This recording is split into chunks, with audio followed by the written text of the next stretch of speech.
ನಮಸ್ಕಾರ ಎಲ್ಲರಿಗೂ. ಇದು English first lesson, the dog, the cat and the mouse. NMIT heart red. ನನ್ನ ಜೊತೆ ಹೇಳ್ರಿ, NMIT heart red. Agreement, contract of mutual understanding. Left, a storage space directly under the roof. Provoke, make someone angry. Awfully, in an unfriendly or arrogant way. Fetch, bring something for someone. Nibble, take small bites while eating. Fury, anger. Let's read. Do you know that cats, dogs, and mice are actually friends initially? Then what changed that they started disliking each other? Here is an interesting story. ಅಂದರೆ ನಿಮಗೆ ಗೊತ್ತಾ, cats ಅಂದರೆ ಬೆಕ್ಕು, dogs ಅಂದರೆ ನಾಯಿ. ಬೆಕ್ಕು ಮತ್ತು ನಾಯಿ ಮೊದಲಿಗೆ ಫ್ರೆಂಡ್ಸ್ ಆಗಿದ್ವಂತೆ. ಬರ್ತಾ ಬರ್ತಾ ಬರ್ತಾ ಇವೆಲ್ಲವೂ ಬೇಡ ಅಂತ ಅನಿಸಿದ್ವಂತೆ. ಇದೊಂದು ಇಂಟ್ರೆಸ್ಟ್ ಸ್ಟೋರಿ ನೋಡ್ರಿ. Long agro, when the cats and dogs were friends, they are united and served their masters together, each doing their own works. There was obviously no enmity between them, but one day they decided to have a written agreement between them, highlighted each other's responsibilities. Long ago, when the cats are friends were friends. ಅಂದರೆ ಒಂದು ವರ್ಷ, ನೀವು ಒಂದು century ಅಂತ ಅಂದ್ಕೊಳ್ರಿ. Full ಅವಾಗ cats ಮತ್ತು dogs friends ಇದ್ವಂತೆ. ಆಮೇಲೆ served their masters, each doing their own works. ಅವ್ರದ್ದು ಓನ್ ವರ್ಕ್ಸ್ ಮಾಡ್ತಿದ್ರಂತೆ. ಅಂದರೆ ಒಂದು ದಿನ ಅವರು ಆಲೋಚಿಸಿದ್ರಂತೆ ಒಂದು ಅಗ್ರಿಮೆಂಟ್ ಅಂದರೆ ಆತನ ಕೆಲಸ ಆತ ಮಾಡಬೇಕು, ನನ್ನ ಕೆಲಸ ನಾನು ಮಾಡಬೇಕಂತ. They decided that this way they would avoid the misunderstanding in the future. ಅಂದರೆ ಅವ್ರು ಆಲೋಚಿಸಿದ್ರು, ಯಾಕಂದರೆ ಅವರಿಬ್ಬರ ಮಧ್ಯೆ ಮಿಸ್ಅಂಡರ್ಸ್ಟ್ಯಾಂಡಿಂಗ್ ಬರಬಾರ್ದು. During the discussion they decided that the dog would all the work. ಅಂದರೆ ಅವ್ರ ಡಿಸ್ಕಷನ್ ಆಗ the dog would do all the work outside the house. ಅಂದರೆ ಅದು ನಾಯಿದ ವರ್ಕ್ ಎಲ್ಲ ಹೊರಗೆ ಮಾಡಬೇಕು. he would welcome the guest. ಅಂದರೆ ಗೆಸ್ಟ್ಸ್ನ ವೆಲ್ಕಮ್ ಮಾಡಬೇಕು. bark a stranger. ಅಂದರೆ ಕಳ್ಳರ ಜೊತೆ ಬಾರ್ಕ್ ಮಾಡಬೇಕು. Read the master and got the house. ಅಂದರೆ ಸೇವಕರು. ನಿಮ್ಮ ಮನೆಯಲ್ಲಿ ಡಾಗ್ಸ್ ಇರ್ಬೋದಲ್ಲ, ಇದ್ದವರಿಗೆ ನಿಮ್ಮ ಕಮೆಂಟಲ್ಲಿ ನಾನು ನಿಮ್ಮ ಹೆಸರು ಬರೆದು ನನ್ನ in my home the dog is there ಅಂತ ಬರೀ. The cat would do all the work inside the house. he would give company to his master. ಅಂದರೆ ಬೆಕ್ಕು ಅದರದ್ದು ವರ್ಕ್ ಎಲ್ಲ ಇನ್ಸೈಡ್ ದ ಹೌಸ್ ಮಾಡಬೇಕಂತೆ. he would give company to his master ಅಂದರೆ ಆತನ ಮಾಸ್ಟರ್ಸಿಗೆ ಕಂಪ್ನಿ ಕೊಡಬೇಕಂತೆ. once the agreement was made, they decided to keep in the loft better safely. the cat went to keep in the loft. ಅಂದರೆ agreement ಒಂದ್ಸಲ ಮಾಡಿದಾಗ ಅದು ಒಂದು loft ಅಂದರೆ ಸ್ಟೋರ್ ರೂಮ್ನಾಗ ಇಡಬೇಕಂತ, ಸೇಫ್ಟಿ ಆಗಿರ್ತೈತಲ್ಲ, ಅದಕ್ಕೆ ಕ್ಯಾಟ್ ಹೋಯ್ತಂತೆ. Everything went well between the cat and the dog for some time. There was no confusion ever about who is responsible for what work. But after some time a devil come into the picture. Everything went all between the cat and ಅಂದರೆ ಅವ್ರದ್ದು correct ಮಾಡಿದಂತೆ. There is no confusion ಅಂದರೆ ಅದ್ರದ್ದು ವರ್ಕಿಗೆ ಕನ್ಫ್ಯೂಷನ್ನೇ ಇದ್ದಿಲ್ಲಂತೆ. ಈ after some time ಅಂದರೆ ಒಂದು ಸ್ಟೋರಿನಾಗ devil ಬರ್ತಾನೆ, ಅಂದರೆ ಕಳ್ಳ ನಾಯಿ ಬರ್ತಾನೆ, ಕಳ್ಳ. he could not tolerate the dog and the cat being the friendly to each other. ಅಂದರೆ ಮತ್ತು ಬೆಕ್ಕಿಂದು ನಾಯಿ ಮಧ್ಯೆ ಹಚ್ಚಿಬಿಡ್ತಾನ, ಅಂದರೆ ಜಗಳ ಹಚ್ಚಿಬಿಡ್ತಾನ. he could not ಇದಾಯಿತು. he decided to set the dog against the cat. he provoked the dog by telling him that he was not being treated fairly. He decide to set dog against the cat. ಅಂದರೆ ಇನ್ನೊಂದ್ಸಲ ಹೋಗಂತ ಇದು ಅಂದನಂತೆ.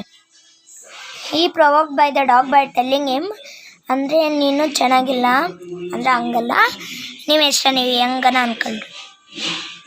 The dog went to the cat and told her that he was not happy with the way he was being treated. He was asking the cat, well ಹೇಳಲ್ಲ ಮಕ್ಕಳೇ, ಅವಾಗ ಏನಾಗೈತಿ, devil ಬರ್ತಾನಲ್ಲ, ಆವಾಗ cat dog ಮಾತ್ರ ಜಗಳ ಹಚ್ಕೊಡ್ತಾನೆ. ಅವಾಗ ಏನಾಗ್ತೈತಿ, ಇದು ಡಾಗ್ ಏನು ಮಾಡ್ತೈತಿ, ಡಾಗು ಕ್ಯಾಟ್ ಜೊತೆ ಹೋಗ್ತೈತಿ. ಕ್ಯಾಟ್ ಜೊತೆ ಹೋಗಿ ಅಗ್ರಿಮೆಂಟ್ ಪೇಪರ್ ಎಲ್ಲ ಐತಿ ಅಂತ ಕೇಳ್ತಾನಪ್ಪ. ಅಗ್ರಿಮೆಂಟ್ ಪೇಪರ್ ತೊಗೊಂಡು ಬರೋಕ್ಕೆ ಹೋಗ್ತೈತಿ. ಆದರೆ ಸ್ಟೋರೂಮ್ನಾಗ ಎಲೀಚ್ಗಳು ಇರ್ತಾವಲ್ಲ, ನಿಮ್ಮ ಸ್ಟೋರೂಮ್ನಾಗ ಎಲೀಚಿದ್ರೆ ಕಾಮೆಂಟ್ನಾಗ ನಿಮ್ಮ ಹೆಸರು ಬರೆದು in my home mouse is there ಅಂತ ಕಳಿಸ್ತೀನಿ. ಆವಾಗ ಹೇಳ್ತಾರಲ್ಲ, ಆವಾಗ ಅಗ್ರಿಮೆಂಟ್ ಪೇಪರ್ನೆಲ್ಲ ತಿಂದ್ಬಿಡ್ತೈತಿ. ಆಮೇಲೆ ಕೆಳಗೆ ಬರ್ತೈತಿ. ಆಮೇಲೆ ಡಾಗ್ ಹೇಳ್ತೈತಿ, ಅಗ್ರಿಮೆಂಟ್ ಪೇಪರ್ ಎಲ್ಲಿ ಅಂತ ಕೇಳ್ತೈತಿ. ಅವಾಗ ಕ್ಯಾಟ್ ಹೇಳ್ತೈತಿ, ಇಲ್ಲ ನಂತಾಗಿಲ್ಲ, ಇಲೀಚಿ ತಿಂದ್ಬಿಟ್ಟೈತೆ ಅಂತ ಹೇಳ್ತೈತಿ. ಅವಾಗ ಅದೇನಂಕಂತೈತಿ, ಇಲ್ಲ ನೀನು ಬಚ್ಚಿಟ್ಟು ನನ್ನ ಜೊತೆ ಎಡವಲ್ಲ ಅಂತ ಹೇಳ್ತೈತಿ. ಆವಾಗ ಲಾಸ್ಟಿಗೆ ಏನಾಯಿತು, ಇವಾಗ ಅಗ್ರಿಮೆಂಟ್ ಪೇಪರ್ ಕಾಣಿಸವಲ್ದಂತ ನಾಯಿ ಇಲಿನ ಅಲ್ಲ ಬೆಕ್ಕನ ತಿನ್ನೋಕೆ ಹೋಗ್ತೈತಿ. ಆಮೇಲೆ ಯಾಕಂದ್ರೆ ಅಗ್ರಿಮೆಂಟ್ ಪೇಪರ್ನ ಬೆಕ್ಕ ಇದು ಇಲೀಚಿನ ಮಾಡೈತಲ್ಲ, ಅದಕ್ಕೆ ಬೆಕ್ಕನ ಇಲೀಚಿ ತಿನ್ನೋಕೆ ಹೋಗ್ತೈತಿ. Lesson completed. Let's speak. ಇವೆಲ್ಲ ನಿಮ್ಮ ಕ್ಲಾಸಾಗ ಮಾಡ್ಕೊಟ್ಟು.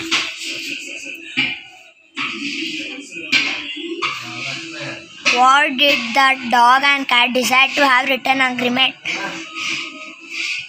ಇವೆಲ್ಲ ಕ್ವಶನ್ ಆನ್ಸರ್ಸ್. ಪಾರ್ಟ್ 2 ನಾಗ ಹೇಳ್ತೀನಿ. ಇವಾಗ part 1 fill the according to the cat the dash would work inside the work. Dog work ಮಾಡಬೇಕಾ, ಕ್ಯಾಟ್ ವರ್ಕ್ ಮಾಡಬೇಕಾ? ಒಳಗ ಕ್ಯಾಟ್ ಒಳ ಡಾಗ್ ವೆಲ್ಕಮ್ ಮಾಡಬೇಕಾ ಗೆಸ್ಟ್ನ, ಏನು ಕ್ಯಾಟ್ ವೆಲ್ಕಮ್ ಮಾಡಬೇಕಾ ಗೆಸ್ಟ್ನ? ಡಾಗ್. ಕ್ಯಾಟ್ ಎಲ್ಲಿಟ್ಟಿತ್ತು, ಇದು ಅಗ್ರಿಮೆಂಟ್ನಲ್ಲಿ ಇಟ್ಟಿತ್ತು ಲಾಫ್. ಅಂದರೆ ಸ್ಟೋರಿ ಮಧ್ಯ ಏನು ಬಂತು, ನಾಯಿ ಮತ್ತು ಬೆಕ್ಕು ಮತ್ತು ಜಗಳ ಹಚ್ಚಕ್ಕೆ ಏನು ಬಂತು, devil. The dash nibble the agreement paper mice. The cat and dog were never friends from the beginning. ಅಂದರೆ ಸ್ಟಾರ್ಟ್ ಆದಾಗಿಂದ ಕ್ಯಾಟು ಡಾಗು ಫ್ರೆಂಡ್ಸ್ ಇದ್ದಿಲ್ಲಂತೆ. ಫಾಲ್ಸ್. ಫ್ರೆಂಡ್ಸ್ ಇದ್ರಲ್ಲ. The dog felt it was unfair that he would not suffer outside the house all the time. True. ಯಾಕಂದ್ರೆ devil ಬಂದಾಗ ಅದು ಅನ್ನಿಸ್ತೈತಲ್ಲ, ನಾನು ಬರೀ trouble ಮಾಡ್ಕೊಬೇಕಂದ್ರೆ ಕಷ್ಟ ಮಾಡಬೇಕು, ಮಳೆ ಬಂದರೆ ಎಲ್ಲ ಇರಬೇಕು, ಇದು ಬಂದರೆ ಎಲ್ಲ ಇರಬೇಕು. The mice were responsible for the agreement paper bylaws. True. ಯಾಕಂದರೆ ಮೈಸ್ ತಿಂದಿತ್ತಲ್ಲ, ಅದಕ್ಕೆ true. The cat wanted to take revenge on the dog. ಇಲ್ಲ, ಫಾಲ್ಸ್. ಕ್ಯಾಟ್ ಡಾಗ್ ಜೊತೆ ರಿವೆಂಜ್ ತೀರಿಸ್ಕೊಂಡಬೇಕು ಅನ್ಕೊಂಡಿತ್ತಾ? The dog barks at the cat till today asking the agreement for the paper. Agreement ಕಳೆದೋಯ್ತಲ್ಲ, ಅದಕ್ಕೆ dog ಕೇಳ್ತಾ ಇರ್ತೈತಿ, ಅದಕ್ಕೆ ಟ್ರೂ. ಇವೆಲ್ಲ ನಂಬರ್ಸ್ ಹೇಳ್ತೀನಿ, ತೆಗೀರಿ. ಟೆಕ್ಸ್ಟ್ ಬುಕ್ ತೆಗಿಯಕ್ಕ ನಾನು ಹೇಳ್ತೀನಿ, 4 ಟೈಮ್ಸ್ ತೊಗೊತೀನಿ ನಾನು. ತೆಗ್ದಿರಾ? ಸ್ಟೇಟ್ಮೆಂಟ್ ಹೇಳ್ತು ನೋಡು. Number 8 1 4 10 7 2 5 3 9 6. What's the good word? Antonym ಅಂದರೆ opposite word. Agreement, disagreement. Fair, unfair. Understand, misunderstand. Patient, inpatient. Correct, incorrect. Able, unable. Let's learn grammar. First main is subject, predicate ಅಂದರೆ first word. The ಅಂದರೆ grammar ಎಲ್ಲ ಇರ್ತಾವಲ್ಲ ಹಂಗೆ. ಇವಾಗ the sun ಅಂದರೆ subject is shining, predicate. Jithin's brother brought a new house. My father is a teacher. The cat is sleeping in the corner. The library contains many books.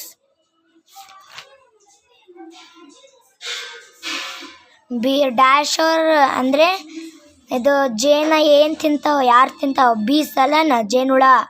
Breakfast is the first meal of the day. The planets revolve around the sun. The lotus is the national flower of India. The earth is called a blue planet. Ready, kid? Fruits and vegetables are grown in the fields. My family is planning to go for a picnic. Newspaper are read by students.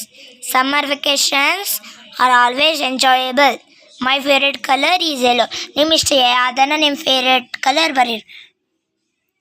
The girl in the pink frock is my sister. She handled the phone with care. The children were shouting in loud voice during the party. When the team won the match, they enjoy bounds.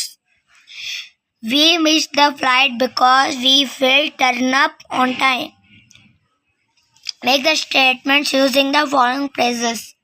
By the river.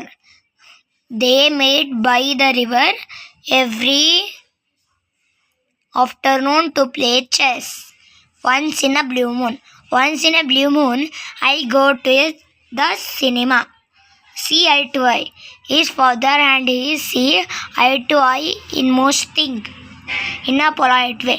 He told them in a polite way to cost a fortune.